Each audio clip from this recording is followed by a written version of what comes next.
রাজলক্ষ্মী দেবীর স্বামী আর অর্কর বাবা মানে রাজনন্দিনীরও বাবা, এরা দুজনেই হঠাৎ করে ফিরে আসলো সিংহরায় বাড়িতে। হ্যাঁ বন্ধুরা, এমনই অবাক করা পর্ব দেখতে পারবো আমরা। পুরোটা জানতে ভিডিওতে লাইক দিয়ে চ্যানেলটা সাবস্ক্রাইব করে দেখতে থাকুন। চিরদিনই তুমি যে আমার সিরিয়ালের আগামী পর্বে আমরা দেখতে পাবো একসাথে সিংহরায় বাড়িতে হাজির হবে কে বলুন তো?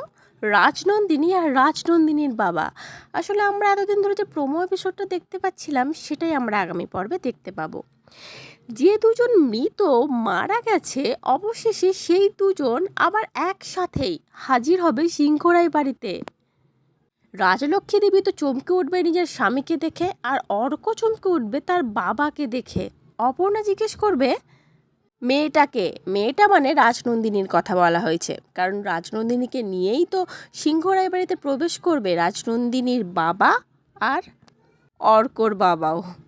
অপর্ণার এই প্রশ্নটা জিজ্ঞেস করার উত্তরে রাজনন্দিনীর বাবা বলবে, এ বাড়ির মেয়ে, ওর নামই তো রাজনন্দিনী। রাজনন্দিনী তখন বার্থডের কেক খেয়ে অজ্ঞান অবস্থায় পড়ে থাকবে। রাজলক্ষ্মী দেবী কিন্তু প্রতিবাদ করবে, নিজের স্বামীর কথার উত্তরে বলবে, আমি তোমাকে বিশ্বাস করি না, এ রাজনন্দিনী হতেই পারে না।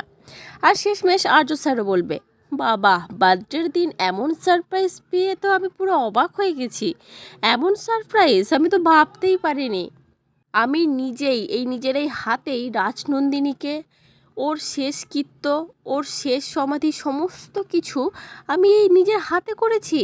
আর রাজনন্দিনী ফিরে এসছে বললেই হলো? এসব মিথ্যে কথা, এইসব কখনোই সম্ভব নয়।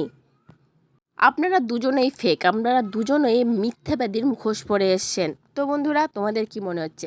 আমি তো আর্য স্যারের সাথে একদম একমত যে এরা দুজন ফেক।